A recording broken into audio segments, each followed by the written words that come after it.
Hello and welcome. Are you experiencing this on your vehicle? You turn the key.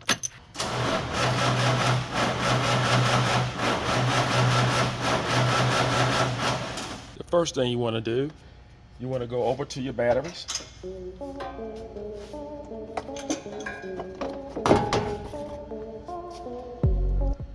want to get a voltmeter.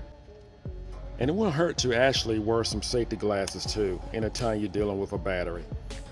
You want to put the red connector on the positive of the battery, and we're going to put the black connector on the negative pulse of the battery.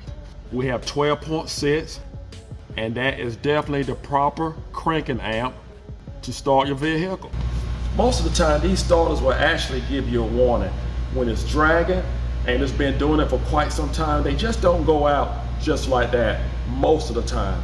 So we pretty much narrow it down, but if you have any doubts, you can actually trace your wires all the way to your starter. But we heard the starter turn, so we know it's definitely connected.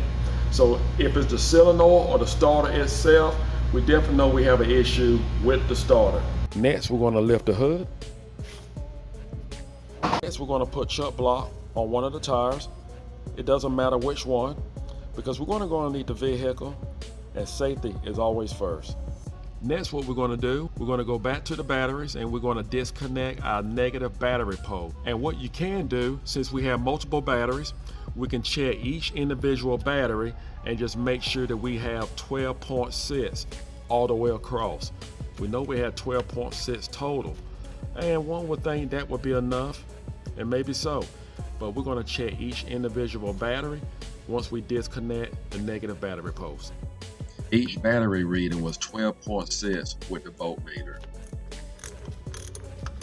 Now we are underneath the vehicle, and here's your starter. That's what we need to remove. So what we're going to do, What we have here is several tie straps, and I'm going to just break these tie straps loose instead of removing the bracket. And once we put the cables, the harness back together, we'll just use new tie straps. Sometimes you can tap a bad starter with a hammer to make it work. let's move it to the side so we can have room for the starter to come straight down. Next, what we're going to do, we have a nut right here. We need a 19 millimeter. You can also use a 3/4.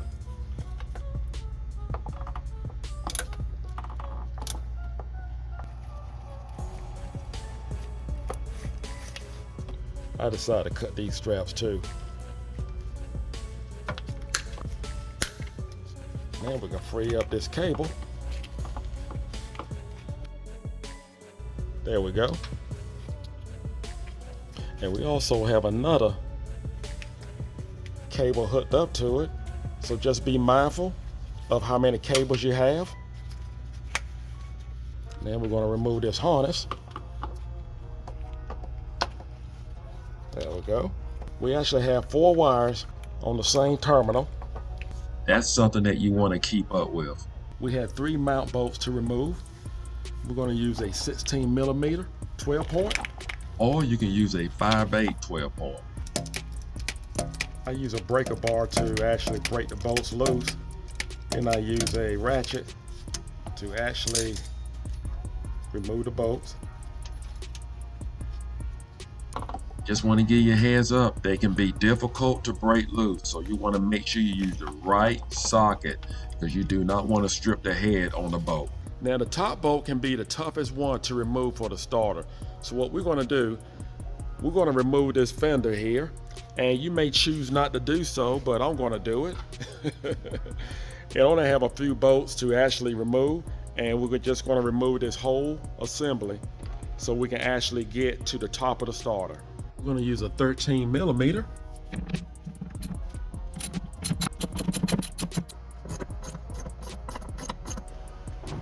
Need a drain pan and a filter wrench.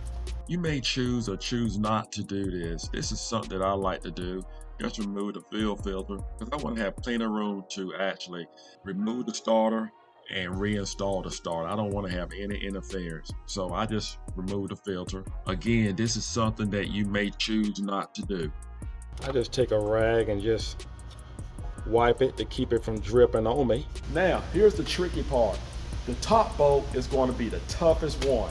And I'm going to show you, we're going to have to actually go through this section right here. You're going to put your arm right through here. So once you have the 16 millimeter wrench on the bolt, we're going to take a larger wrench, and what we're going to do, we're going to double wrench. So when I say double wrench, you're actually going to connect a wrench onto the existing wrench, which we're going to use a larger wrench, because this larger wrench is going to be used as a pry bar to help us to break that bolt loose. After you break it loose, put a ratchet wrench on it, or you can go underneath and use a long extension of 3/8 ratchet. I kept the side bolt on. We have the top bolt removed and the bottom bolt. I just basically loosened the side bolt and just kept it on in place. And keep in mind, we have wires hooked to the solenoid. We're going to have to disconnect.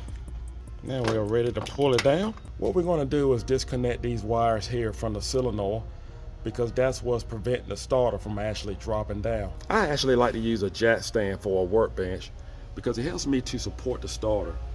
And that way I can disconnect the wires from the solenoid, because the last thing you want to do is damage any wires.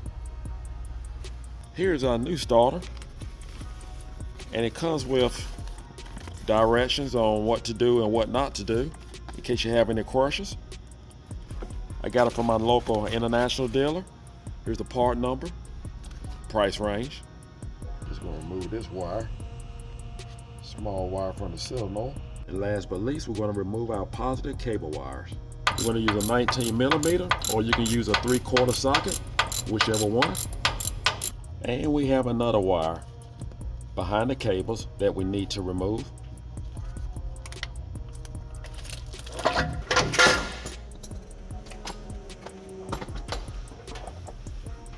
I like to always compare apples to apples. And the starter, what you want to look at is the base where it mounts is pretty much the same. So the starter itself is exactly the same. Now the solenoid International give you the option to relocate the magnetic.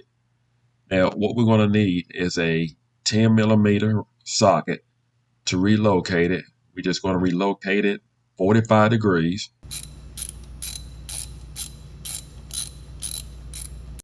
And chances are you may have to loosen this wire here in order to rotate your wire along with your switch.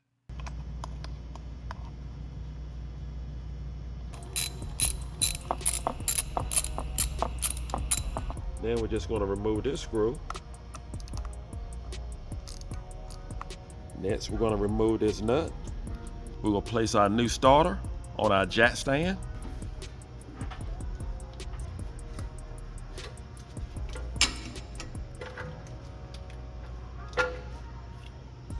Perfect.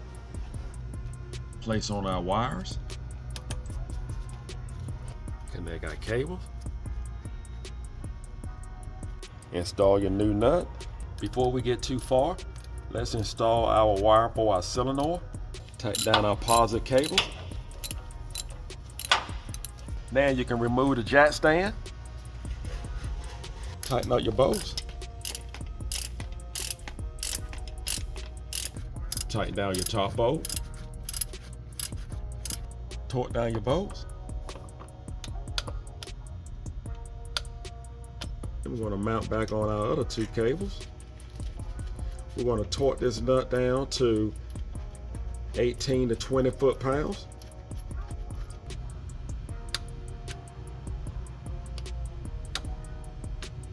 Let's not forget to connect our harness. We're going to place back on our straps. I prefer black, but white is all I have right now. Install back your fender. Then we're going to reconnect the batteries. Make sure you're wearing safety glasses. We're going to bleed the filter. And this is one way of doing it. Just plug the center and just let the fuel run through the filter. Or you can drop it in a bucket of diesel fuel. Just make sure you have the plug on the filter. Or you may decide to just bleed it on the vehicle. We have a rubber seal that actually comes with the fuel filter, so don't forget to put that on. We're going to put this on prior to installing the fill filter. Just make sure you go straight up. Screw it in. Try to keep from spilling any diesel fuel. Once you tighten the fill filter by hand as tight as you can, just put a filter wrench on it and turn it a quarter of a turn. Now let's see what we have.